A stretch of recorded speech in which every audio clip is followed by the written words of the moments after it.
ആ, എന്താണ് ഐശ്വര്യയുടെ സ്റ്റോറി? സെലിബ്രിറ്റീസിനെ ആരെങ്കിലും കിട്ടിയോ? സാർ, ഒരു സെലിബ്രിറ്റി കപ്പിൾസിൻ്റെ ഇൻ്റർവ്യൂ കിട്ടിയിട്ടുണ്ട്. കുറച്ച് കഴിയുമ്പോൾ കൺഫർമേഷൻ അറിയാം. അതെന്താ കുറച്ച് കഴിയുമ്പോൾ? പുള്ളിക്കാരനൊരു ഷൂട്ടിലാണെന്നാണ് അറിയിച്ചത്. വന്നാലുടൻ വിളിക്കാമെന്നാണ് പറഞ്ഞത്. ഞാൻ അങ്ങോട്ട് വിളിച്ചിട്ടും ഫോൺ സ്വിച്ച് ഓഫ് ആണെന്നാണ് പറയുന്നത്. സർ, വാളയാർ പെൺകുട്ടികളുടെ മരണവുമായി ബന്ധപ്പെട്ട് ഞാനൊരു എക്സ്ക്ലൂസീവ് സ്റ്റോറി ചെയ്യുന്നുണ്ട്. ഗുഡ്.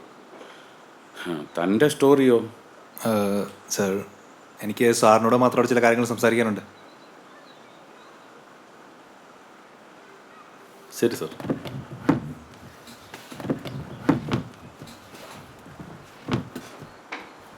ആ, പറയടോ, എന്താ? സാർ, എനിക്ക് വ്യത്യസ്തനായ ഒരു വ്യക്തിയെപ്പറ്റി അറിയാൻ സാധിച്ചിട്ടുണ്ട്. അതാരാണ്? അയാളുടെ പേര് തൊണ്ടച്ചൻ എന്നാണ്. തൊണ്ടച്ചനോ? അതെ സാർ. കായലിലും മറ്റുമുള്ള മാലിന്യ പ്രശ്നങ്ങളും കീടനാശിനി സംബന്ധമായ വിഷയങ്ങളൊക്കെ ചൂണ്ടിക്കാട്ടി ഇദ്ദേഹം ഒരു പൊതു താല്പര്യ ഹർജി കൊടുത്തിട്ടുണ്ട്. ഇയാൾ എവിടെയാ താമസിക്കുന്നത്? കുട്ടനാടൻ ഉൾപ്രദേശത്തുള്ള എവിടെയോ ഒരു ദ്വീപിലാണ് ഇയാളുടെ താമസം. സൊസൈറ്റിയുമായി ഈ മനുഷ്യന് യാതൊരു ബന്ധവുമില്ല. ഒരു പ്രത്യേകതരം ജീവിതം നയിക്കുന്ന മനുഷ്യൻ. എന്തായാലും അയാളുടെ ഹർജിയിൽ അന്വേഷണം പ്രഖ്യാപിച്ച് കോടതി ഒരു ഉത്തരവിറക്കിയിട്ടുണ്ട്. പല മുതലാളിമാരെയും ഇത് ബാധിച്ചിട്ടുണ്ട്. എന്തിനാടോ ഈ പൊല്ലാപ്പ്? ഇവിടെയുള്ള മുതലാളിമാരും സ്വർണ്ണക്കടക്കാരുമൊക്കെ നമ്മൾ ഉൾപ്പെടെയുള്ള വാരികൾക്കും രാഷ്ട്രീയക്കാർക്കും സംഭാവനയും പരസ്യവും തരുന്നവരാണ്. താൻ ചുമ്മാതെ. അല്ല സർ, അവരെയൊന്നും തൊടാനല്ല. പക്ഷെ കേട്ടിടത്തോളം അയാളൊരു പ്രത്യേക രീതി ജീവിക്കുന്ന ആളല്ലേ. ഒരു കൗതുകം. എങ്ങും തൊടാതൊരു സ്റ്റോറി, അത്രേ ഉള്ളൂ. ശരി.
ചേട്ടാ, ഈ മാനത്ത് കണ്ണി തുരുത്ത് അങ്ങോട്ട് നാക്കാമോ? കയറിക്കോ.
തൊണ്ടച്ചൻ, ആ അതെ, ഞാൻ താങ്കളെ ഇത് കാണാമെന്നതാണ്.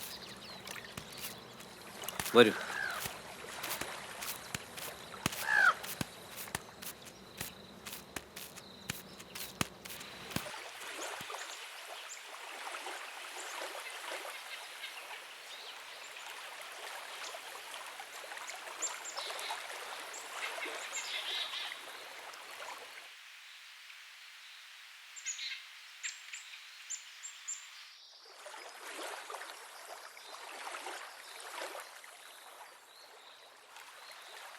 ഞാൻ താങ്കളെപ്പറ്റി അറിഞ്ഞു വന്നതാണ്. പരിസ്ഥിതി പ്രശ്നങ്ങൾ ചൂണ്ടിക്കാട്ടി താങ്കൾ കൊടുത്ത പൊതു താൽപ്പര്യ ഹർജി, EIA നിയമം ഇന്ത്യയിൽ നടപ്പിലാക്കരുതെന്ന് പറഞ്ഞ് സുപ്രീം കോടതി കൊടുത്ത ഹർജി, അതുകൂടാതെ പരിസ്ഥിതി ലോല പ്രദേശങ്ങളിൽ പാറമട ഖനനം, ടൂറിസം വികസനത്തിന് പേരിൽ നടക്കുന്ന മാലിന്യ പ്രശ്നങ്ങൾ, ഇവയെല്ലാം ചൂണ്ടിക്കാട്ടി താങ്കൾ ഒരുപാട് പ്രവർത്തനങ്ങൾ നടത്തിയിട്ടുണ്ട്. പക്ഷേ ഇതിനൊന്നും വേണ്ട രീതിയിലുള്ള ഒരു മാധ്യമ ശ്രദ്ധയോ ആളുകളിൽ നിന്നുള്ള പിന്തുണയോ ഒന്നും ലഭിച്ചിട്ടില്ല. ഇത്തരം പ്രവൃത്തികൾ ചെയ്യാനുള്ളൊരു ഊർജം താങ്കൾക്ക് എങ്ങനെയാണ് ലഭിച്ചത്? ഇതിനെക്കുറിച്ചൊക്കെ അറിയാനാണ് ഞാൻ വന്നത്. ഞാനൊരു പത്രപ്രവർത്തകനാണ്. ഇവിടെ അന്വേഷിച്ചപ്പോൾ സാധാരണ ആൾക്കാരിൽ നിന്നും ഒരുപാട് വ്യത്യസ്തനായിട്ടാണ് താങ്കൾ ജീവിക്കുന്നതെന്നും അല്പവസ്ത്രധാരിയും ഏകാംഗവാസം നയിക്കുന്ന ഒരാളെന്നൊക്കെയാണ് ഇവിടെയുള്ളവർ പറയുന്നത്. ഇവിടെ വന്നപ്പോൾ എനിക്കത് ബോധ്യമാകുകയും ചെയ്തു ഏറെക്കുറെ.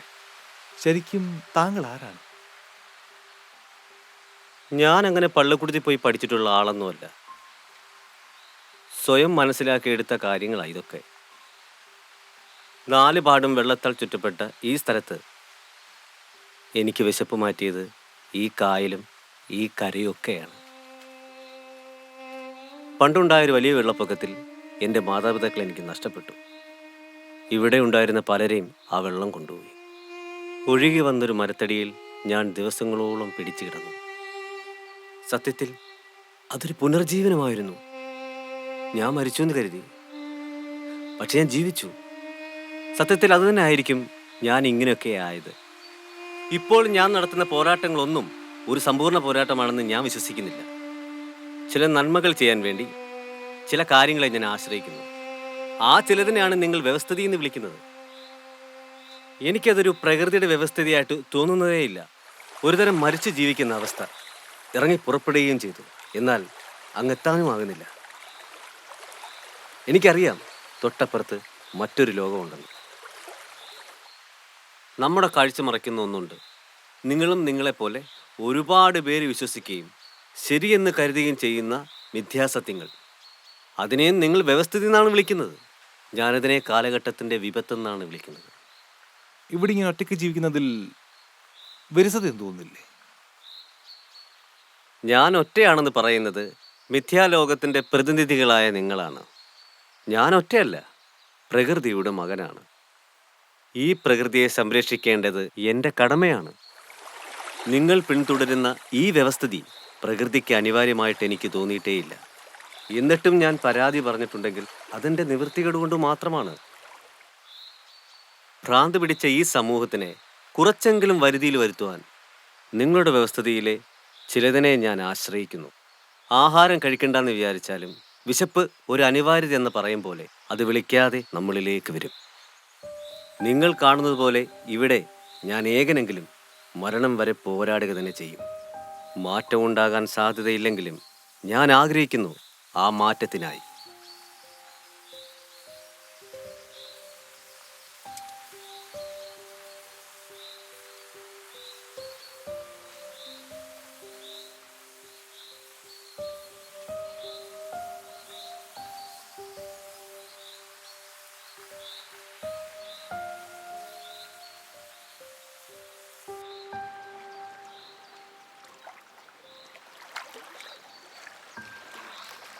വ്യവസ്ഥിതിയുടെ ഉൽപ്പത്തി മനുഷ്യനുണ്ടായ കാലം മുതലുള്ള കെട്ടുപാടല്ലേ?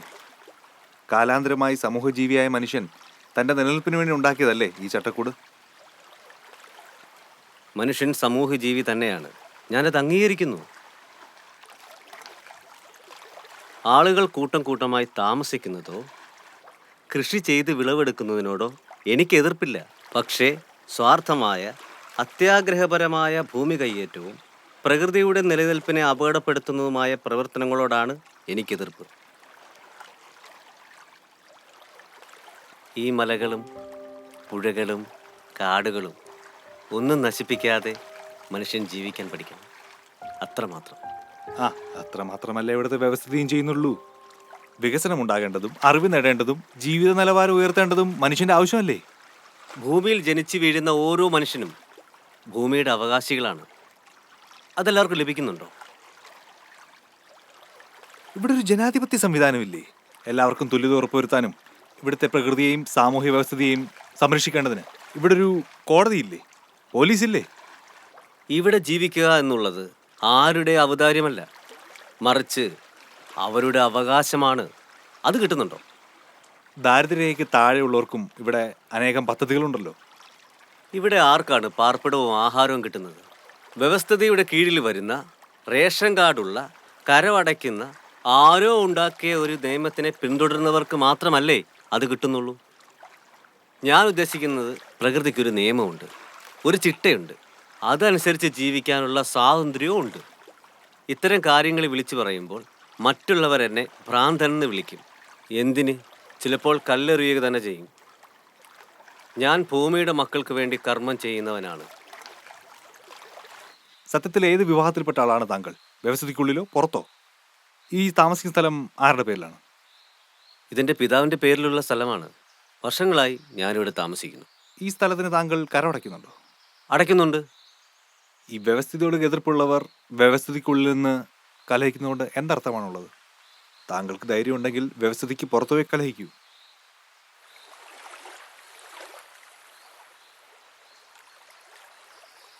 ഞാൻ ജനിച്ചത് ഈ വ്യവസ്ഥിതിയിൽ ജീവിച്ച മാതാപിതാക്കളിൽ നിന്നല്ലേ? നിങ്ങളിപ്പോൾ എന്നെ തേടി വന്നില്ലേ? ആരെങ്കിലും നല്ല മനസ്സോടെ തിരിച്ചറിവോടെ എന്നെ തേടി വന്നാൽ അവരോട് പറയാൻ മാത്രമാണ് ഞാൻ നിലകൊള്ളുന്നത്. എൻ്റെ ജീവിത ലക്ഷ്യവും അതുതന്നെയാണ്. ഇതിന് പുറത്തേക്ക് ഞാൻ എവിടെ പോകും? ഈ കുത്തക ശക്തികൾ മുഴുവൻ ഇതിനെ പിടിച്ചടക്കി വയ്ക്കുമ്പോൾ ഞാനെന്ന മനുഷ്യൻ നിലകൊള്ളുന്നത് ചിലപ്പോൾ അവരുടെ വ്യവസ്ഥാപിത നിയമങ്ങളിൽപ്പെട്ട തലങ്ങളിലാവാം. അതിനോട് എനിക്കൊന്നും ചെയ്യാൻ പറ്റില്ല. അതെൻ്റെ നിവൃത്തിയേട് തന്നെയാണ്. അതിനാലാണ് ഞാൻ മരിച്ചതുപോലുള്ള ജീവിതം എന്ന് പറയുന്നത്. താങ്കളുടെ വരുമാന മാർഗമൊക്കെ? എനിക്ക് കഴിക്കാനുള്ളത് ഇവിടുന്ന് തന്നെ കിട്ടും. പിന്നെ എൻ്റെ ഏറ്റവും വലിയ ശക്തി സ്രോതസ് സൂര്യനാണ്. അതിൽ നോക്കി നിന്നാൽ തന്നെ ഒരു ദിവസത്തേക്കുള്ള ഊർജം ധാരാളമായി കിട്ടും. ഈ സസ്യങ്ങളൊക്കെ ജീവിക്കും പോലെ. ഞാൻ ഇവിടെ വന്ന് കുറേ നേരം നോക്കിയിട്ടും ആരെയും കണ്ടില്ല. പെട്ടെന്ന് വെള്ളത്തിൽ നിന്ന് പൊങ്ങി വരുന്നതാണ് ഞാൻ കാണുന്നത്. ഇവിടെ എല്ലാവരും താങ്കളെ തൊണ്ടച്ചൻ എന്നാണ് വിളിക്കുന്നത്. ശരിക്കുള്ള പേരെന്താണ്? മിക്കപ്പോഴും എൻ്റെ ധ്യാനം ജലത്തിലാണ്. പേരിനെന്ത് പ്രസക്തി? എന്നെ വിളിക്കാൻ ഒരു പേര് വേണം. എന്നാലും എന്നെ തൊണ്ടച്ചെന്ന് വിളിക്കുന്നതാണ് എനിക്ക് ഏറെ ഇഷ്ടം. നിങ്ങൾക്കറിയാമോ, ഞാനിവിടെ തൊണ്ടച്ചൻ തെയ്യം കെട്ടുമായിരുന്നു. ഒരു ദിവസം തെയ്യം ആടിയപ്പോൾ ഒരു വല്ലാത്ത ശക്തി എന്നിലേക്ക് വരുന്നതായി തോന്നി. 3 ദിവസം മറ്റൊരു ലോകത്തെന്ന പോലെ ഞാൻ അബോധാവസ്ഥയിൽ കിടന്നു. അതിനുശേഷമാണ് ഞാൻ എല്ലാവരിൽ നിന്നും അകന്ന് താമസിക്കാൻ തുടങ്ങിയത്. പിന്നീട് ഞാൻ തെയ്യവേഷം കെട്ടിയിട്ടേയില്ല. ഞാൻ ആടിത്തീർക്കേണ്ടത് മറ്റൊരു വേഷമാണ്. എൻ്റെ പ്രകൃതിക്ക് വേണ്ടി ഞാൻ ആടേണ്ട ആ വേഷം. ഈശ്വര വിശ്വാസിയാണോ? തെയ്യവേഷം കെട്ടിയിരുന്ന ഒരു പ്രത്യേക മതത്തിൽ നിന്നപ്പോഴായിരുന്നല്ലോ. ആ മതത്തിൻ്റെ പ്രത്യേക ശാസ്ത്രത്തിൽ വിശ്വസിക്കുമ്പോൾ അതിന് ചിട്ടവട്ടങ്ങൾ അംഗീകരിച്ചും അനുസരിച്ചും ജീവിക്കണ്ടേ? ഞാൻ ദൈവത്തിൽ വിശ്വസിക്കുന്നു, അന്ധമായി തന്നെ. പക്ഷേ ഒരു പ്രത്യേക മതത്തെയോ മതം രൂപകൽപ്പന ചെയ്ത ദൈവത്തിലോ അല്ല. അപ്പോൾ ഇവിടെയുള്ള ഈശ്വര സങ്കല്പങ്ങളെല്ലാം വെറും മിഥ്യയാണെന്നാണോ പറഞ്ഞു വരുന്നത്? സാങ്കല്പികമോ സൃഷ്ടിക്കപ്പെട്ടതോ അല്ലാതെ ശരിക്കുമുള്ള ഈശ്വര ചൈതന്യത്തെയാണ് ഞാൻ തേടുന്നത്. അത് അഗാധമാണ്. അടുക്കും തോറും ആഴം കൂടിക്കൊണ്ടേയിരിക്കും. കൺമുമ്പിൽ കാണുന്നതാണ് ദൈവമെങ്കിൽ അത് വളരെ നിസ്സാരമായി പോയില്ലേ? ഈ മതങ്ങൾ നമുക്ക് മുമ്പിലേക്ക് വച്ചു നീട്ടിയ ദൈവങ്ങളാൽ നമ്മൾ കബളിപ്പിക്കപ്പെടാതിരിക്കാൻ നോക്കണം. മതങ്ങൾ പലപ്പോഴും ഒരു മറ സൃഷ്ടിക്കാറുണ്ട്. അത് മതമുണ്ടാക്കിയവരുടെ സ്വാർത്ഥമായ താല്പര്യമാണ്. അവർ അവരുടെ ചെറിയ ദൈവങ്ങളെ വലുതായി അലങ്കരിച്ച് ആളുകളുടെ മുമ്പിൽ അവതരിപ്പിക്കും. ഇതിനെ അന്ധമായി വിശ്വസിക്കുന്നവർ യഥാർത്ഥ ശക്തിയെ ഒരിക്കലും കാണില്ല. ഈ മറയുടെ പിറകിലെ അനന്തമായ ഈശ്വര ചൈതന്യത്തെ കാണണമെങ്കിൽ ഓരോ മനുഷ്യൻ്റെയും അകക്കണ്ണ് തുറക്കപ്പെടണം. അത് തുറക്കാതിരിക്കാൻ സ്വാർത്ഥ താല്പര്യമുള്ള മതങ്ങളുമായി ബന്ധപ്പെട്ടവർ ശ്രമിക്കും. കാരണം ഈ ശക്തിയെ തിരിച്ചറിയുന്നവർ ശരിക്കുമുള്ള സ്വാതന്ത്ര്യം പ്രാപിക്കും. അതിനവർ ഒരിക്കലും സമ്മതിക്കില്ല.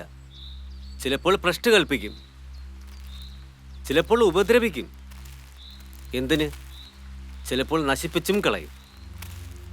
സത്യം വിളിച്ച് പറയുന്നവർ ഇവിടെ നശിപ്പിക്കപ്പെട്ടിട്ടേ ഉള്ളൂ. എന്നാലും അന്വേഷിക്കാനുള്ള ആർജവം നമ്മൾ ഓരോ മനുഷ്യനും കാണിക്കേണ്ടതാണ്.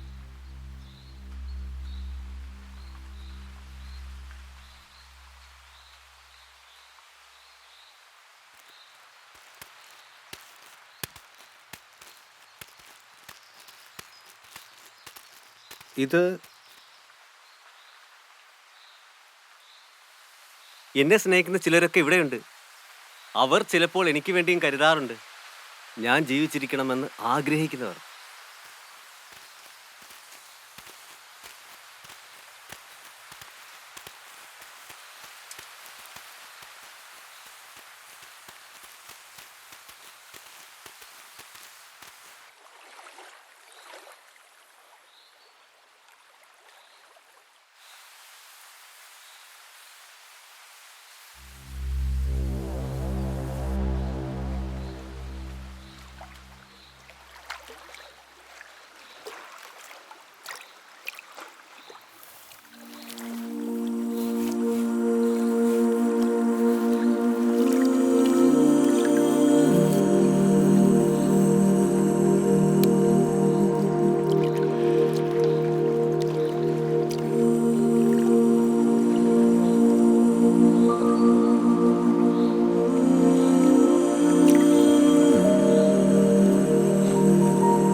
കുറച്ച് വെള്ളം.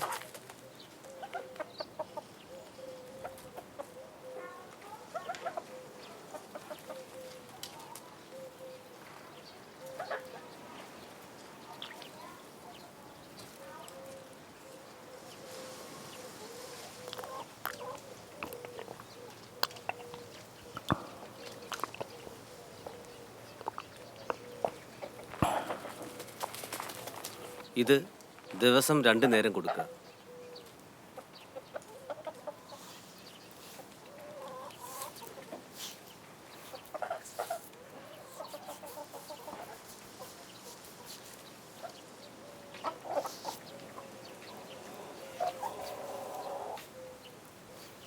ഹലോ,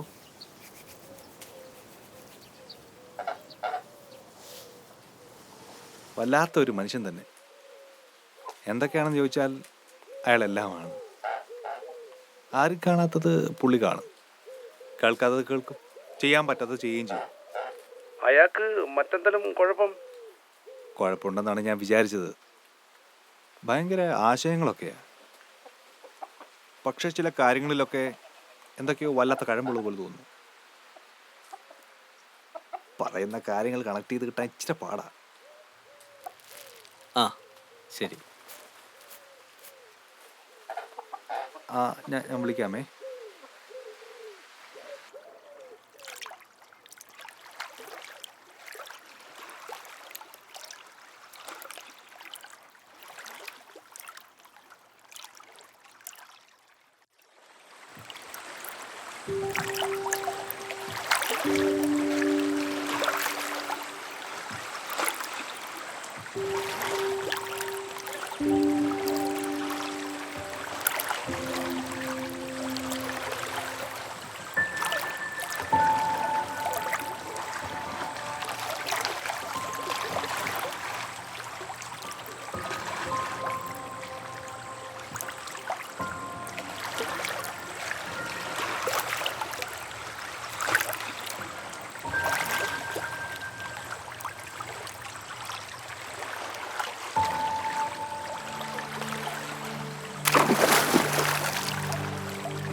ആരാണ്ട് ചീട്ടിടണേ?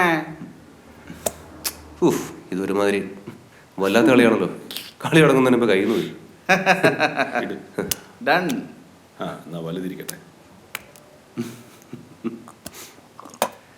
തുടങ്ങി ആ നടക്കും.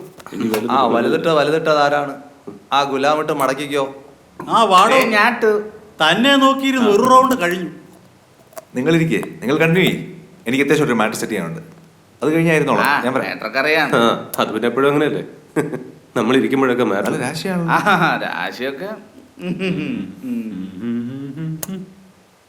കണ്ടിന്യൂ ചെയ്യ്. ആ ഞാനാ ഇറക്കി. എന്താ പിന്നെ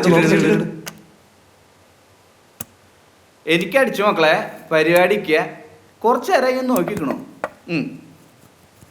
നിഷാനെ, നമ്മളെ വെച്ച് ഇവൻ കുറെ സമ്പാദിക്കും. ഇവൻ ചീട്ട് കളിച്ച് കാശുണ്ടാക്കുന്ന പോലെ മറ്റാരും ചീട്ട് കളിച്ച് കാശുണ്ടാക്കുന്നില്ല. ഓൺലൈനിലൊക്കെ ഒരുപാട് ചീട്ട് കളിച്ച് കാശുണ്ടാക്കുന്നവനാ. മോനെ, ഇതിൽ നിന്ന് കിട്ടുന്ന പൈസയൊക്കെ ഇങ്ങനെയൊക്കെ തന്നെ അങ്ങ് പോവും. സൂക്ഷിച്ചാ നിനക്ക് കൊള്ളാം. അതിപ്പോൾ ഫോൺ വെച്ചുള്ള എന്ത് പരിപാടി നല്ല റിസ്ക്കാ. നമ്മുടെ ഫുൾ ഡീറ്റെയിൽസ് ഈ ഫോണില്ലേ. ചീട്ട് കളിക്കുന്ന പോയിട്ട് ഫോൺ കോൾ ചെയ്യുന്ന പോലും വലിയ റിസ്ക്കാ. യാ, ദാറ്റ്സ് ട്രൂ. ഈ കാലത്ത് നത്തിങ് ഈസ് പ്രൈവറ്റ്. നമ്മൾ ഫുൾ സർവൈലൻസിലാണല്ലോ. എന്തു ചെയ്യുന്നു, എന്തു പറയുന്നു എന്നൊക്കെ എപ്പോഴും ഗവൺമെന്റും ഇന്റലിജൻസും എപ്പോഴും സദാസമയം നമ്മളെ നിരീക്ഷിച്ചുകൊണ്ടിരിക്കുകയാണ്. അത് ശരിയാട്ടോ. അമേരിക്കയിലെ ചാര ഉപഗ്രഹങ്ങൾ വെച്ചിട്ട് നമ്മൾ ഇട്ടിരിക്കുന്ന ഷഡ്ഡിയുടെ കളറും ബ്രാൻഡും വരെ കണ്ടുപിടിക്കാൻ കഴിയുമെന്നാണ് അവർ പറഞ്ഞിരിക്കുന്നത്. അങ്ങനെയാണെങ്കിലേ അവന്മാരത്തിൽ പൊളിക്ക്. സംഗതി ഞാനിപ്പോ ഷഡ്ഡി ഇട്ടില്ല കേട്ടോ. അമ്മ, ഞാൻ വിളിക്കാം അമ്മ. ഞാൻ വിളിക്കാം, കുറച്ച് തിരക്കിലാണ്. ഞാനിവിടെ കുറച്ച് മാറ്റർ അത്യാവശ്യമായിട്ട് ടൈപ്പ് ചെയ്തുകൊണ്ടിരിക്കുകയാണ്. ഉത്തരവാദിത്തക്കുറവൊന്നുമില്ല. ഞാൻ വരാം, എനിക്കറിയാം. ഞാൻ വന്നോളാം. ഞാനൊന്നും മറന്നിട്ടില്ല, ഞാൻ ചെയ്തോളാം. ഞാൻ വിളിക്കാം കേട്ടോ. ഓക്കെ, ഞാൻ വിളിച്ചോളാം. ശരി.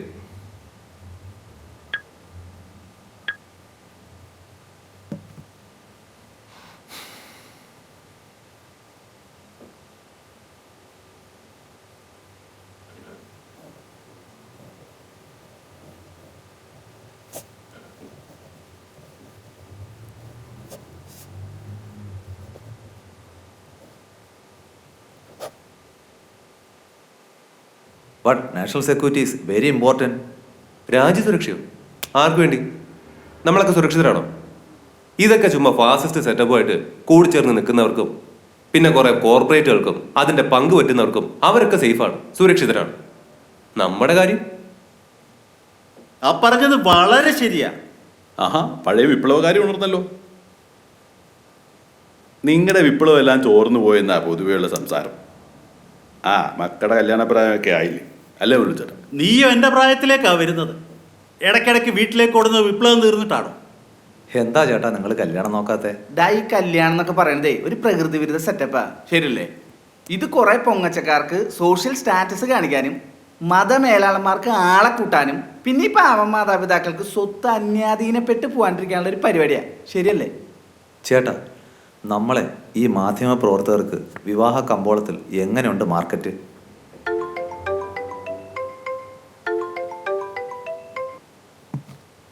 Hello sir. എന്തായടോ പോയ കാര്യങ്ങളൊക്കെ?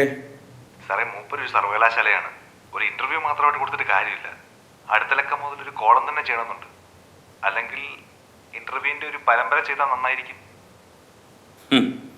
അതിന് അയാൾ സെലിബ്രിറ്റി ഒന്നുമല്ലല്ലോ. സെലിബ്രിറ്റി അല്ലായിരിക്കും സാർ, പക്ഷേ അയാളുടെ പ്രവർത്തനങ്ങൾ വളരെ വ്യത്യസ്തമാണ്. അത് സമൂഹത്തിന് നമുക്ക് കാണിക്കാൻ പറ്റും. സംഗതി അല്പം വിപ്ലവമാണ്.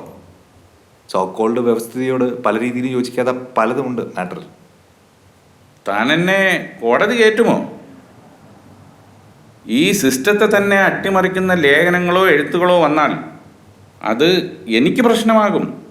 തനിക്ക് കുഴപ്പമൊന്നുമില്ല, കേസ് വരുന്നത് എൻ്റെ പേരിലല്ലേ? സാർ, വ്യവസ്ഥിതികളെ അട്ടിമറിച്ചുകൊണ്ടല്ലേ ഇവിടെ വിപ്ലവം ഉണ്ടായിട്ടുള്ളത്. അത് സാർ മറക്കരുത്. കാര്യമൊക്കെ ശരിയാ. നമ്മൾ ഈ പറയുമ്പോൾ ഫോർത്ത് എസ്റ്റേറ്റ്, ഡെമോക്രസി എന്നൊക്കെ പറയുന്നുണ്ട്. പക്ഷെ ഒന്ന് ആലോചിക്കേ, അടിസ്ഥാന പ്രശ്നങ്ങൾ, നമ്മുടെയൊക്കെ അടിസ്ഥാന പ്രശ്നങ്ങൾ ആരെങ്കിലും എവിടെയെങ്കിലും എന്നെങ്കിലും അഡ്രസ് ചെയ്ത് കണ്ടിട്ടുണ്ടോ? ഭയങ്കര ഗ്ലാമറാ പറയുമ്പോൾ, പറച്ചില്ല മാത്രമേ ഉള്ളത്. എവിടെയും കയറി ചെല്ലാം, ആരോട് എന്ത് വേണമെങ്കിൽ ചോദിക്കാം. പക്ഷെ ഇവിടെ കുടുംബത്തെ നോക്കാൻ കൃത്യമായിട്ട് പൈസ കിട്ടുന്ന എത്ര മാധ്യമ പ്രവർത്തകരുണ്ട്? ശമ്പളത്തിന്റെ കാര്യം പോട്ടെന്ന് വെക്കാം. ഈ മാനേജ്മെന്റിന്റെ അജണ്ടയും വെച്ച് ചോദ്യങ്ങളും റിപ്പോർട്ടിങ്ങും സെറ്റ് ചെയ്യുമ്പോൾ തോന്നും ഈ പണിക്ക് ഇറങ്ങണ്ടായിരുന്നു. പരസ്യം കിട്ടിയാലേ സ്ഥാപനത്തിന് വരുമാനം ഉണ്ടാവും. വരുമാനം ഉണ്ടെങ്കിലേ നമുക്ക് ശമ്പളം കിട്ടുള്ളൂ. ഇല്ലേ നമ്മുടെ കുടുംബം പട്ടിണിയാവും. എത്തിക്സ് വേണോ ചിക്കിലി വേണോ, അത് നീ ആലോചിക്കും. അരുൺ ഈ മാനേജ്മെന്റിന് വേണ്ടി വർക്ക് ചെയ്യാൻ വേണ്ടി കാലം കുറയും. അപ്പൊ അരുൺ മാനേജ്മെന്റിനോടല്ല എനിക്ക് കൂറ്, മനസ്സിലായ? ഞാൻ പെയ്ഡ് ന്യൂസ് ചെയ്യും, വാർത്ത പൂഴ്ത്തി വെക്കും, ചിലപ്പോൾ സത്യമില്ലാത്ത വാർത്ത കൊടുത്തുന്നിരിക്കും. എൻ്റെ കൂറ് എന്നോട് മാത്രമാണ്, മാനേജ്മെന്റിനോടല്ല. ഓക്കെ? എന്തായാലും നീ ഇത്തിരി ഓവറാ. കുറച്ചൊക്കെ എത്തിക്സ് ഒക്കെ ആവാം. എത്തിക്സ് ഒക്കെ നീ കൈപിടിച്ചോണ്ടിരുന്നോ? എന്നെ കൊണ്ട് ഇത്രേ പറ്റൂ. എന്റെ അൻസാറെ, മനുഷ്യരെ മൊത്തം ഇവിടെ നിയന്ത്രിച്ചുകൊണ്ടിരിക്കുന്നത് ഈ മതങ്ങളാണ്. അവരിങ്ങനെ ചെയ്തുകൊണ്ടിരിക്കുന്നിടത്തോളം ഈ എത്തിക്സിനും മാനസികതയ്ക്കൊക്കെ എന്ത് വിലയുണ്ടെന്ന് ഈ പറയുന്നത്? നമ്മുടെ രാജ്യത്തെ നിയന്ത്രിക്കുന്നത് 3 കാര്യങ്ങളാണ്. 1 രാഷ്ട്രീയം, 2 മതം, 3 മാധ്യമം. ഈ മാധ്യമങ്ങൾ എന്ന് പറയുമ്പോൾ അതിനകത്ത് സിനിമ ഉൾപ്പെടും കേട്ടോ. പിന്നെ ഇവരെല്ലാവരും നല്ല മ്യൂച്വൽ അണ്ടർസ്റ്റാൻഡിങ്ങിലാണ് പോകുന്നത്. പ്രത്യക്ഷത്തിൽ പക്ഷേ അങ്ങനെയൊന്നും അല്ല. ഇവിടെ 130 കോടി മനുഷ്യരുണ്ട്. ഈ മനുഷ്യരൊക്കെ എന്ത് ചെയ്യണം, എന്ത് ചെയ്യരുത്, ഇതൊക്കെ തീരുമാനിക്കുന്നത് ഇവരാ. ഇവർക്ക് ഈ കാര്യങ്ങളൊക്കെ ചെയ്യാൻ വേണ്ടി, ഈ നിയന്ത്രണങ്ങളൊന്നും നഷ്ടപ്പെടാതിരിക്കാൻ വേണ്ടി കൃത്യമായ പ്രൊപ്പഗാൻഡയുണ്ട്, കൃത്യമായ സ്ട്രാറ്റജിയുണ്ട്. പിന്നെ നമുക്കിതൊക്കെ ഇങ്ങനെ പറഞ്ഞുകൊണ്ടിരിക്കാവുന്നേ ഉള്ളൂ. അവരതൊക്കെ കൃത്യമായിട്ട് ഉപയോഗിക്കുന്നുണ്ട്. അതങ്ങനാണ് ബൈ. അതിലിപ്പോൾ നമുക്ക് മാത്രമായിട്ട് എന്ത് ചെയ്യാനാ? നമ്മുടെ രാജ്യത്ത് നടക്കുന്ന ചില സംഭവങ്ങൾ ഓർത്താ നമ്മുടെ തലപൊളി. ചിന്തിച്ചാൽ ഒരു അന്തവുമില്ല, ദാണ്ടെ നമ്മൾ ചിന്തിക്കാതിരിക്കും, അത്രേ ഉള്ളൂ. മതം മാത്രമല്ല, ഏതൊരു ഫാസിസ്റ്റ് ശക്തിയുള്ള ഏതൊരു ഭരണകൂടമുള്ള സ്ഥലത്തും പൗരാവകാശത്തിനും പൗര സ്വാതന്ത്ര്യത്തിനും പ്രത്യേകിച്ച് റോളൊന്നും ഉണ്ടാകത്തില്ല. ശരിയല്ലേ കാരണവരെ? എടോ, ഞാനൊക്കെ ഇനി എത്ര നാളെന്ന് പറഞ്ഞ വല്ല പെൻഷനൊക്കെ വാങ്ങി കൊച്ചുമക്കളെയൊക്കെ നോക്കി വല്ലയിടത്തും ചുരുണ്ടുകൂടി കഴിയണം. ചേട്ടാ, നിങ്ങളുടെ മോളുടെ കല്യാണം നമ്മൾ നടത്തും. നിങ്ങളൊന്നും സെൻഡ് ചെയ്യേണ്ട ആവശ്യമില്ലേ? നമ്മളുണ്ടല്ലോ ഇവിടെ. പിന്നെന്താ പ്രശ്നം? നിങ്ങൾക്കൊക്കെ മൂപ്പരുടെ മോളെ കെട്ടിക്കാനല്ലേ താല്പര്യം കൂടുതൽ. ഞാനും അനുരൂപ് ഇവിടെ കല്യാണം കഴിക്കാതിരിക്കുന്നതല്ലേ ആർക്കും ഒരു കുഴപ്പമില്ല. ദീ പോയവനല്ലേ, അവനും കണക്കാ, ദേ ദിവനും കണക്കാ. രണ്ടിനും ജീവിക്കാൻ അറിഞ്ഞൂടാ. നിന്റെ ഈ മാധ്യമ ഉണ്ടായിസൊന്നും അവരെ പഠിപ്പിക്കാൻ നിൽക്കണ്ട. അവരെങ്ങനെയും ജീവിച്ചു നോക്കിയോട്ടെ. Please please sir. താൻ മാറ്റർ അയക്ക്, ഞാൻ നോക്കട്ടെ. ഓക്കെ, ശരി sir. Okay. Okay, thank you. ഈ മനോഹര ഭൂമിയിൽ ഒരു ജന്മമില്ലല്ലോ സുഹൃത്തേ ആശ്വസിക്കുക നാം. ഈ മനോഹര ഭൂമിയിൽ ഒരു ജന്മമില്ലല്ലോ സുഹൃത്തേ ആശ്വസിക്കുക നാം. സർവം മറക്കുവാൻ സർവം മറക്കുവാൻ അല്പം മദ്യം നുകർന്നു ഞാൻ. സർവം മറക്കുവാൻ അല്പം മദ്യം നുകർന്നു ഞാൻ. ഈ മനോഹര ഭൂമിയിൽ ഇനിയൊരു ജന്മമില്ലല്ലോ സുഹൃത്തേ ആശ്വസിക്കുക നാം.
ലവണജലം ധാരാളമുള്ള ഈ കായലിൻ്റെ മറ്റൊരു ഭാഗത്ത് ശുദ്ധജലം ധാരാളമായുണ്ട്.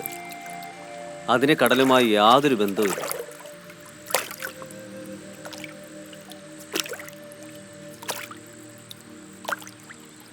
പക്ഷേ ആ ശുദ്ധജല സ്രോതസ്സിന് ചുറ്റുമുള്ള നെൽവയലുകളിൽ നിന്നും രാസവള കീടനാശിനിയും മറ്റു മാലിന്യങ്ങളും ഈ ജലാശയത്തിൽ ലയിക്കുകയും അത് മലിനപ്പെടുകയും ചെയ്തു. അതുകൊണ്ടൊക്കെ തന്നെ ഇവിടെ മുൻപ് താമസിച്ചിരുന്നവർ രോഗികളായി മാറി മറ്റ് പ്രദേശങ്ങളിലേക്ക് പോവുകയും ചെയ്തു.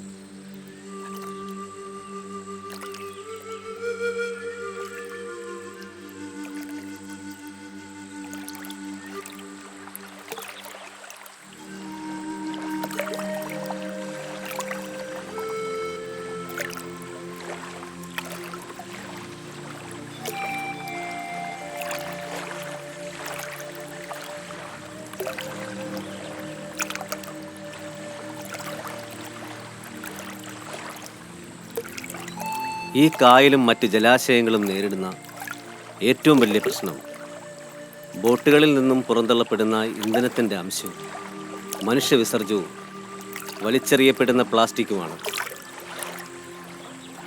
നിങ്ങൾക്കറിയാമോ, നഗരങ്ങളിലുള്ള പല മാലിന്യങ്ങൾക്കും ഇരയാകേണ്ടി വരുന്നത് ഈ ജലാശയങ്ങളാണ്. വർദ്ധിച്ചു വരുന്ന ക്വാറികൾ, കരിമണൽ ഖനനം, വനനശീകരണം ഇവയൊക്കെ പ്രകൃതിയുടെ സന്തുലനാവസ്ഥയെ തകിടം മറിക്കും. കുന്നുകളിടിച്ച് ബഹുനില കെട്ടിടങ്ങൾ പൊക്കുന്നു. തണ്ണീർത്തടങ്ങൾക്ക് സമീപം വലിയ ആഡംബര കെട്ടിടങ്ങളും വ്യാപാര സമുച്ചയങ്ങളും പണിയുന്നു. പ്രകൃതി പലപ്പോഴും ഇതിനോട് പ്രതികരിക്കുന്നത് കൊടുങ്കാറ്റും പേമാരിയും വെള്ളപ്പൊക്കവുമായിട്ടാണ്. ഈ അടുത്ത കാലത്ത് സംഭവിച്ച വെള്ളപ്പൊക്കത്തെ പറ്റിയാണോ ചേട്ടൻ പറഞ്ഞു വരുന്നത്? തീർച്ചയായും അതുതന്നെയാണ്. നമ്മുടെ പ്രദേശം എത്ര സുന്ദരവും കാലാവസ്ഥ സന്തുലിതവുമായിരുന്നു. എന്നാൽ ഇപ്പോൾ അങ്ങനെയല്ല. ഈ കായൽക്കരയിൽ താമസിക്കുന്നവർ അർബുദവും ത്വക്കിലുണ്ടാകുന്ന രോഗങ്ങൾ മൂലം ബുദ്ധിമുട്ട് അനുഭവിക്കുന്നവരുമാണ്.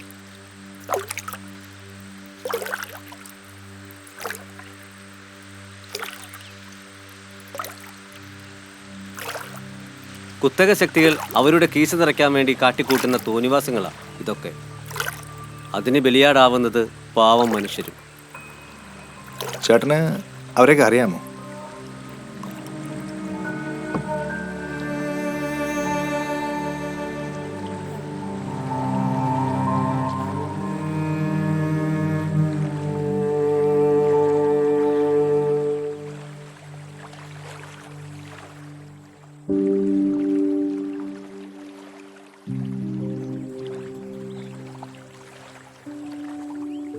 പ്രപഞ്ചത്തിലെയും നമ്മുടെ ശരീരങ്ങളിലെയും ജീവിതത്തിലെയും ഭൗതിക സാന്നിധ്യമാണ് ജലം.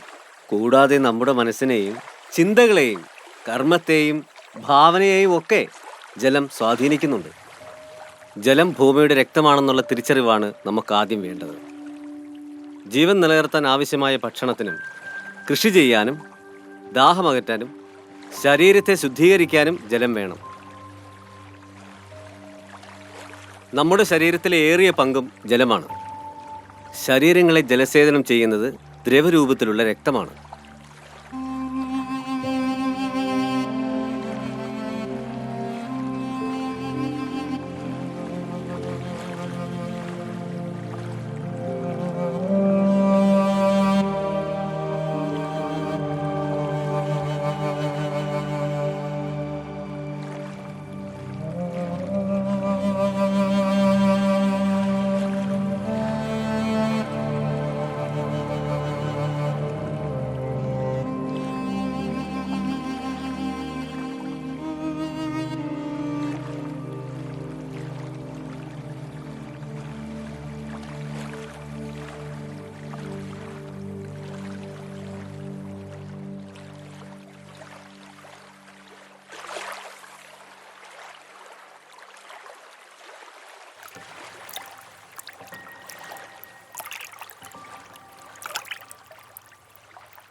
ഭൂപ്രകൃതിയുടെ സവിശേഷത അമൂല്യമാണ്.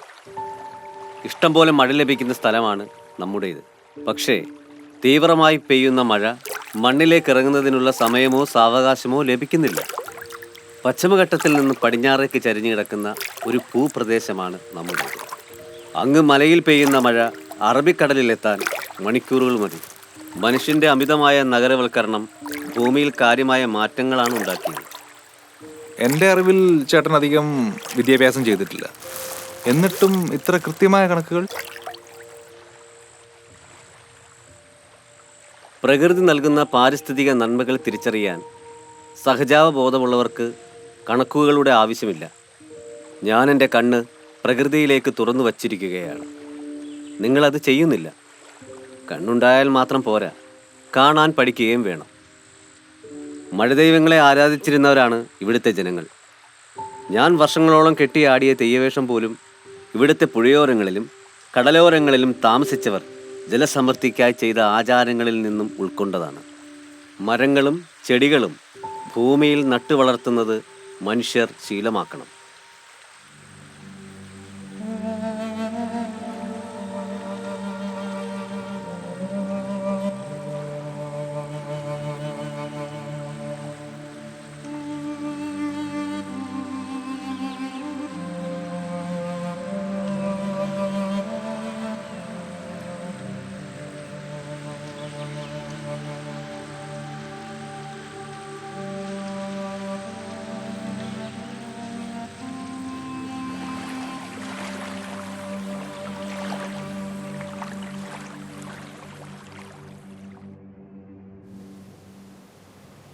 ആ, തൻ്റെ തൊണ്ടച്ചൻ്റെ ആദ്യ ലക്കം അടിച്ചു വന്നിട്ടുണ്ട്. ഞാൻ വായിച്ചു. അയാളൊരു റിബലാണല്ലോടോ, അല്ലേ? ഇല്ല. രണ്ടാം പതിപ്പ് പ്രൂഫ് റീഡിന് കൊടുത്തു സാർ. ഇങ്ങനെയുള്ളവരുടെ സ്റ്റോറി ഒന്നും ഇനി കൊടുക്കണ്ട. മാനേജ്മെൻറ്റിന് അത് താല്പര്യമില്ല. ശരിക്കും സാറ് ആരുടെ സൈഡാ? ഞാനോ? ഞാൻ പൊന്തിയ അവിടെ നിൽക്കും, ഇവിടെ നിൽക്കും. സാർ, ഞാൻ 2 ലക്കം കൂടെ പ്ലാൻ ചെയ്തിട്ടുണ്ട്. അത് 1 ലക്കം ആക്കി കൊടുക്കാം. അതുകൂടെ സാർ സമ്മതിക്കണം പ്ലീസ്. താനൊരു കാര്യം ചെയ്യും, അത് മാറ്റർ ടൈപ്പ് ചെയ്ത് ലേ ഔട്ടിന് കൊടുക്ക്. Okay sir. എന്നെ കാണിച്ചിട്ടേ കൊടുക്കാവൂ. ഓക്കെ, ശരി. ഓക്കെ. ആ പിന്നെ താൻ ഈ തൊണ്ടച്ചൻ്റെയും മറ്റവരുടെയൊക്കെ പിറകെ നടക്കാതെ വല്ല രാഷ്ട്രീയക്കാരുടെ സിനിമാക്കാരുടെ പിറകെ പാടോ, എന്നാലേ ജീവിക്കാൻ പറ്റൂ.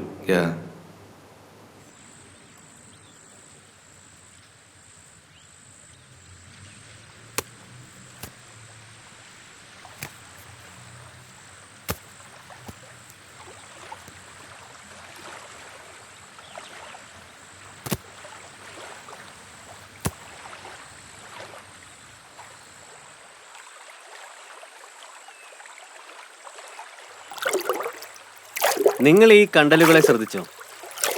കണ്ടലുകൾ ഭൂമിയുടെ നാഡീഞരമ്പുകളാണ്. ഇതിപ്പോൾ നാശത്തിൻ്റെ വക്കിലാണ്. മണ്ണിൽ ഇത് വളരേണ്ടത് നമ്മുടെ നിലനിൽപ്പിൻ്റെ ആവശ്യമാണ്. ഇതിൻ്റെ വേരുകൾക്ക് നമ്മളെപ്പോലെ ശ്വസിക്കാൻ കഴിയും. മനുഷ്യന് ആവശ്യമായ ശുദ്ധവായു ഇതിൽ നിന്ന് ലഭിക്കുന്നുണ്ട്. ഖരമാലിന്യം കടലിലും കായലിലും എത്താതെ ഈ ചെടികൾ സംരക്ഷിക്കുന്നു. മണ്ണൊലിപ്പ് തടയുകയും തീരസംരക്ഷണം ഉറപ്പുവരുത്തുകയും വെള്ളപ്പൊക്കത്തിൽ നിന്ന് നമ്മെ രക്ഷപ്പെടുത്തുന്നതും ഈ കണ്ടലുകളാണ്. ഇത് വളരുന്ന സ്ഥലങ്ങൾക്ക് ഒരുപാട് പാരിസ്ഥിതിക പ്രാധാന്യമുണ്ട്. ഇവിടം പാഴ്ഭൂമിയല്ല. ഇവിടുത്തെ ഈ പാരിസ്ഥിതിക പ്രശ്നങ്ങളൊക്കെ എങ്ങനെ പരിഹരിക്കാമെന്നാണ് ചേട്ടൻ പറഞ്ഞു വരുന്നത്? ആദ്യം ഉറപ്പുവരുത്തേണ്ടത് പശ്ചിമഘട്ടത്തിൻ്റെ സംരക്ഷണമാണ്. നദീതീരത്തുള്ള മഴ ലഭിക്കുന്ന സ്ഥലങ്ങളിലെ പാറമടകൾ നിർത്തലാക്കണം. മണൽ വാരൽ അവസാനിപ്പിക്കണം. അണക്കെട്ടുകൾ നിർമ്മിച്ച് ഭൂചലനവും വെള്ളപ്പൊക്കവും ഉണ്ടാക്കാതിരിക്കുക. നിലവിലുള്ള അണക്കെട്ടിലെ ജലം ആവശ്യാനുസരണം നദികളിൽ ഒഴുക്കിവിടണം. നശിപ്പിച്ച് കളഞ്ഞ ചിറകളും കുളങ്ങളും തണ്ണീർത്തടങ്ങളും വയലുകളും പുനഃസ്ഥാപിക്കണം. ഭൂഗർഭജലത്തിൻ്റെ പുതിയ സ്രോതസ്സിനെ അടിയന്തരമായി കണ്ടെത്തണം. ജനങ്ങൾ കൃഷിയിടങ്ങളിലേക്ക് മടങ്ങി വരികയും കൃഷികൾ ചെയ്യുവാനും തുടങ്ങണം. നിങ്ങൾക്കറിയാമോ, എത്രയോ പ്രത്യേകതരം അത്യപൂർവ പക്ഷികൾ വസിച്ചിരുന്ന സ്ഥലമാണിതെന്ന്? ഇപ്പോൾ അതിന് കുറവ് സംഭവിച്ചിരിക്കുന്നു. ആ പക്ഷികൾക്ക് അതിജീവനത്തിനുള്ള ആവാസ വ്യവസ്ഥിതി നഷ്ടമായി എന്നല്ലേ നാം മനസ്സിലാക്കേണ്ടത്? ഭൂമിയുടെ സന്തുലനാവസ്ഥ ഓരോ ദിവസവും നഷ്ടപ്പെട്ടുകൊണ്ടിരിക്കുകയാണ്. അതിനെതിരെയാണ് എൻ്റെ പോരാട്ടം. ഞാൻ ചെയ്യുന്ന പ്രവൃത്തികൾ കണ്ട് ഒരാളെങ്കിലും ചെയ്യുമെങ്കിൽ, ഒരു മരമെങ്കിലും ഒരു ചെടിയെങ്കിലും ഭൂമിയിൽ നട്ടു നനച്ച് വളർത്തിയാൽ ഞാൻ സന്തുഷ്ടനാണ്.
എന്താ ഒരു വിഷമം?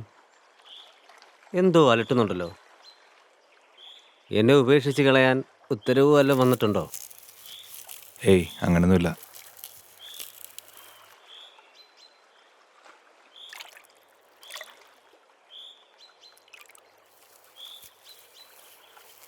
ഇനി ചിലപ്പോൾ നമ്മൾ കണ്ടില്ലെന്ന് വരും.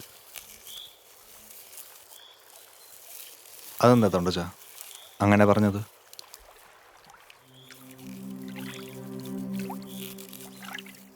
അല്ലടോ, എൻ്റെ നാളുകൾ എണ്ണപ്പെട്ട് കഴിഞ്ഞിരിക്കുന്നു.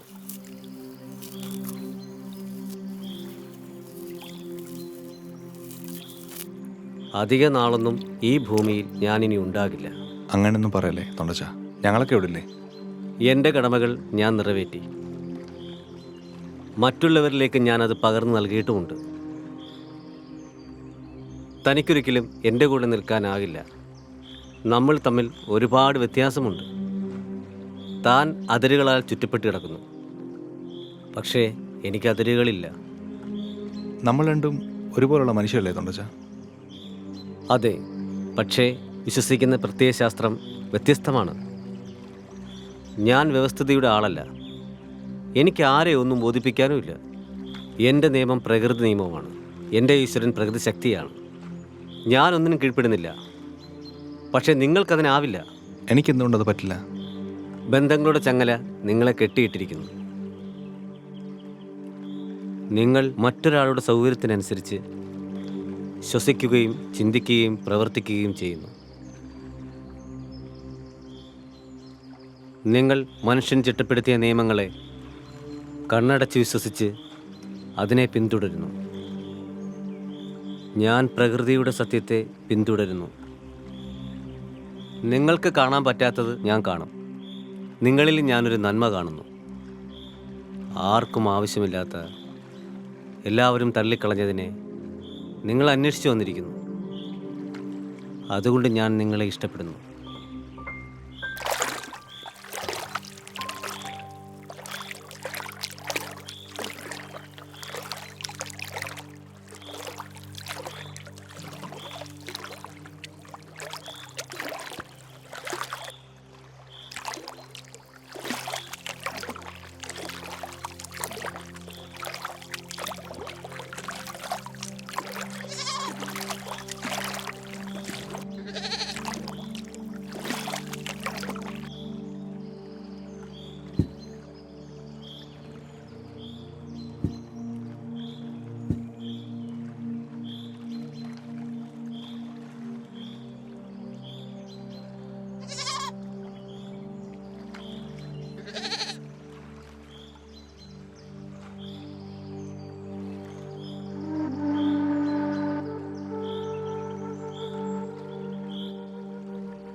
എന്തു പറ്റി? ഒന്നുമില്ല ഒന്നുമില്ല. എടുത്ത് കഴിക്ക്. വേണ്ട. ആ, അങ്ങനെ പറയാതെ കഴിക്ക്. ഞാനല്ലേ പറയുന്നത്, കഴിക്കങ്ങോട്ട്. സങ്കടമെല്ലാം മാറും, എല്ലാം മാറി കിട്ടും. കഴിച്ചോളാം. ഇതെടുത്ത് കഴി, എല്ലാം മാറും.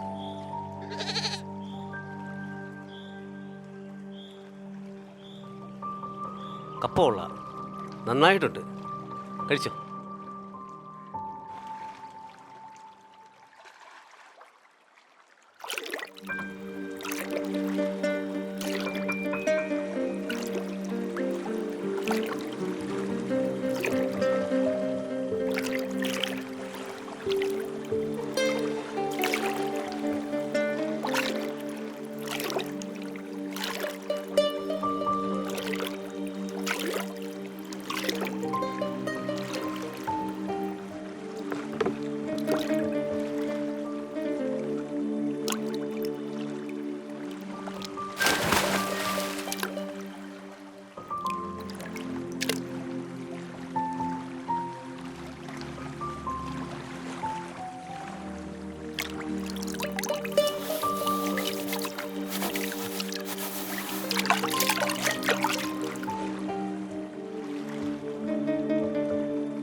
എന്തായിരുന്നു അവിടെ? ഏയ്, ഒന്നുമില്ല.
എനിക്ക് ചെയ്യാൻ കഴിയുന്നതൊക്കെ ഞാൻ ചെയ്തു. മാനേജ്മെൻറ്റിനോട് തൻ്റെ ഭാഗം പറയുകയും ചെയ്തു. താൻ ഒരു നല്ല ജേർണലിസ്റ്റ് തന്നെയാണ്, സംശയമില്ല.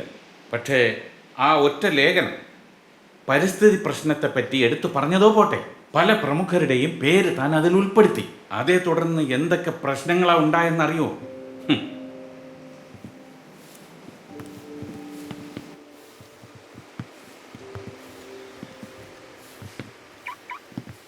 തൽക്കാലം ഒന്ന് വിട്ടു നിൽക്കുന്നതാണ് ബുദ്ധി. എന്തായാലും പെങ്ങടെ കല്യാണമൊക്കെ വരികയല്ലേ, കുറച്ചു കാലത്തേക്ക് ജേർണലിസം വേണ്ടെന്ന് വെക്ക്.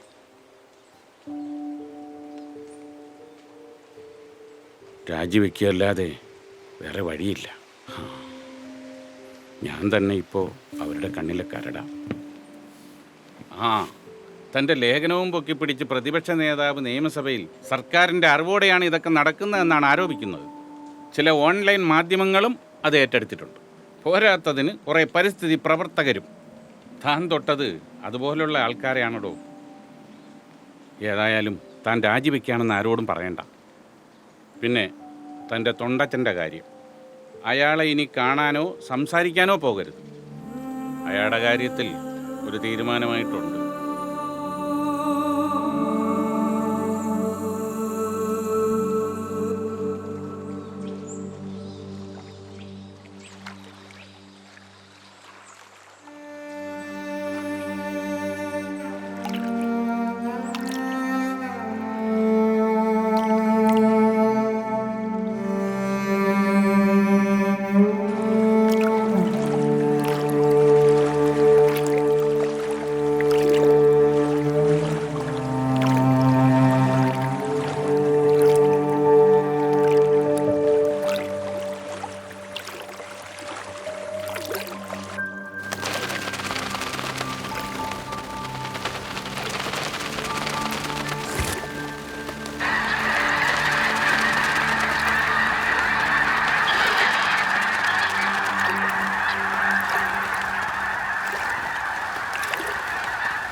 നിങ്ങളെ ഞാൻ ഒരിക്കലും മറക്കില്ല തൊണ്ടച്ച. നിങ്ങളുടെ കൂടെയുള്ള ഓരോ ദിവസങ്ങളും എനിക്ക് ഓർമ്മപ്പെടുത്തലുകളുടേതായിരുന്നു. പലതിൻ്റെയും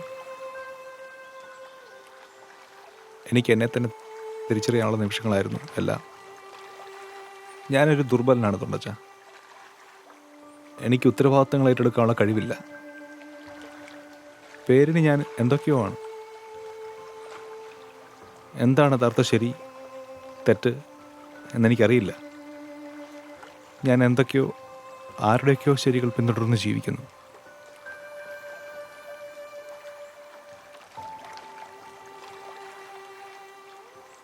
ഞാൻ എന്നെപ്പറ്റി മാത്രമേ ചിന്തിച്ചിരുന്നുള്ളൂ. എന്നെ ആശ്രയിക്കുന്ന ഒരുപാട് പേരുണ്ട്. എന്നിൽ അമിതമായ വിശ്വാസവും പ്രതീക്ഷയും വെക്കുന്നവർ. അവരോടൊന്നും എനിക്ക് നീതി പുലർത്താൻ കഴിയുന്നില്ല. പലപ്പോഴും പ്രധാനപ്പെട്ട കാര്യങ്ങളൊക്കെ വരുമ്പോഴും എനിക്ക് നിഷ്ക്രിയനായി നോക്കി നിൽക്കാനേ കഴിയാറുള്ളൂ. ഒരുപാട് കാര്യങ്ങൾ ഉത്തരവാദിത്തോടെ ഏറ്റെടുത്ത് ചെയ്യേണ്ട ഞാൻ അതൊന്നും ചെയ്യാതെ ഇങ്ങനെ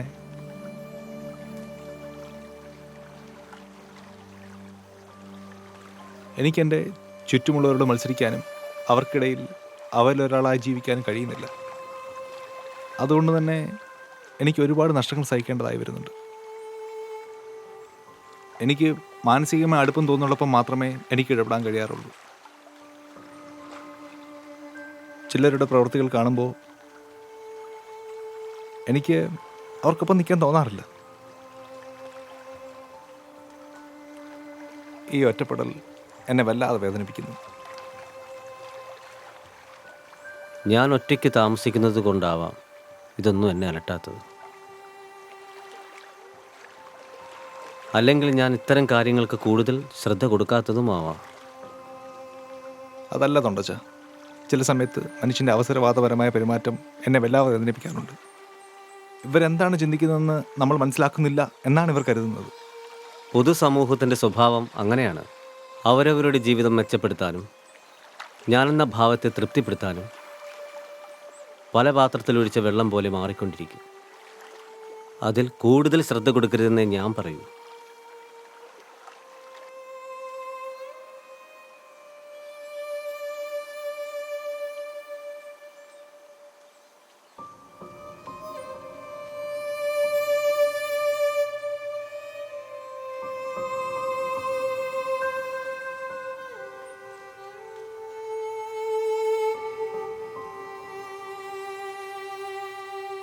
സ്വന്തം നിലനിൽപ്പിനായും ലാഭങ്ങൾക്കും വേണ്ടി അവർ മറ്റുള്ളവരുടെ മേൽ ആധിപത്യം സ്ഥാപിച്ചുകൊണ്ടേയിരിക്കും.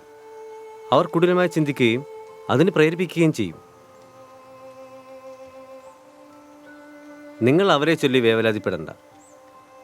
ബോധോദയത്തിലേക്കുള്ള യാത്ര ആരംഭിച്ചിട്ടില്ലാത്തതുകൊണ്ടാണ് അവർ ഇത്തരം പ്രവൃത്തികൾ ചെയ്യുന്നത്. മനുഷ്യൻ എന്ന നിലയിൽ തൻ്റെ ലക്ഷ്യം ഇതല്ല എന്നവർ തിരിച്ചറിയുന്നില്ല. നിങ്ങളിൽ ഇപ്പോഴുള്ള നന്മ ഒരു കാരണവശാലും ഉപേക്ഷിച്ച് കളയരുത്. ഒറ്റപ്പെട്ടു പോകുമെന്നുള്ള തോന്നലും നിങ്ങൾക്ക് വേണ്ട. ഭയത്തോടുകൂടിയല്ല നിങ്ങളിതിനെ കാണേണ്ടത്. ഒരു സാക്ഷിയെപ്പോലെ മാറി നിന്ന് നിങ്ങൾ ഈ ചിന്തകളെ നോക്കിക്കാണണം. ഈ ഒരു നിമിഷത്തോട് പോലും എനിക്ക് കൂറു പുലർത്താനാകുന്നില്ല തൊണ്ടച്ച. ഈ നിമിഷവും ഞാൻ തെറ്റ് ചെയ്യുകയാണ്. ഒന്നും പറയണ്ട, എനിക്കറിയാം. ഉള്ളിലൊതുക്കിയതിനെക്കുറിച്ച് ഓർത്ത് നിങ്ങൾ ഭാരപ്പെടണ്ട. സംഭവിക്കേണ്ടതേ സംഭവിക്കൂ. നിങ്ങൾ പോയി ചെയ്യേണ്ട കാര്യങ്ങൾ ചെയ്തു തീർക്കൂ. മനസ്സിനെ കൂടുതൽ വിശാലമാക്കൂ.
നിങ്ങളിപ്പോൾ എന്നെ തേടി വന്നില്ലേ?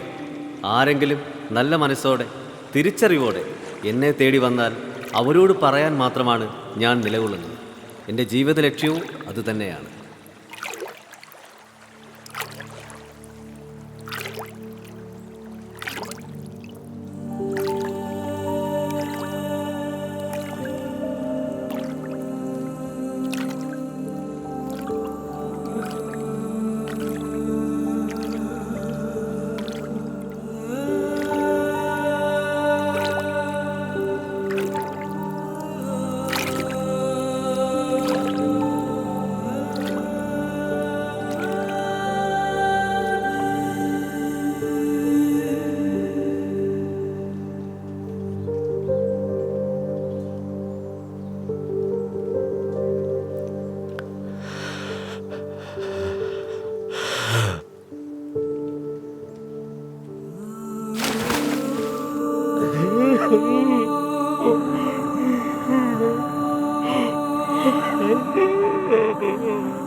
പുഴയൊഴുകും വഴികളിലലയെ മലിനമയം നെഞ്ചകമേ ഒരു കൂനച്ചില്ലു തരഞ്ഞൻ കണ്ണീരിൻ തോണി ഉലഞ്ഞേ ഇല പൊഴിയും നേരമണഞ്ഞാൽ കനലെരിയും സമയമിതായ നാളുകൾ തങ്കതമായി വന്നിടുമോ നല്ലൊരു പുലരി വന്നിടുമോ നല്ലൊരു പുലരി പുഴയൊഴുകും വഴികളിലലേ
പായലും മണൽകും നീയുറങ്ങും മൺതരിയിൽ പായലും നൽകും നീയുറങ്ങും മൺതരിയിൽ അലിയാം ഭൂമി ദേവി മാനത്തു കണ്ണിനീന്തും കായലോളങ്ങളാകെ മാനത്തു കണ്ണിനീന്തും കായലോളങ്ങളാലെ തെളിവാർന്നു തുള്ളി ഒഴുകുമോ നാളെ തെളിവാർന്നു തുള്ളി ഒഴുകുമോ നാളെ പുഴയൊഴുകും വഴികളിൽ അലയേ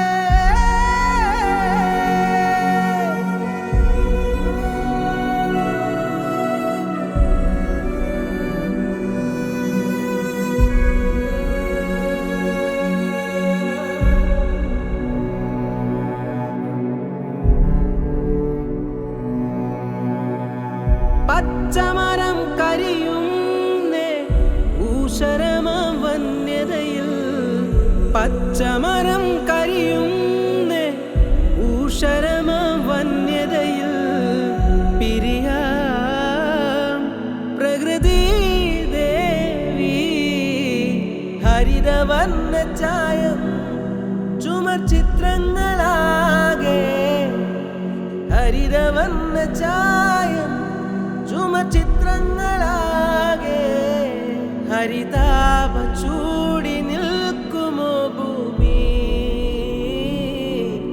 ഹരിതാപ ചൂടി നിൽക്കുമോ ഭൂമി പുഴയൊഴുകും വഴികളിൽ അലയെ മലിനമയം നെഞ്ചകമേ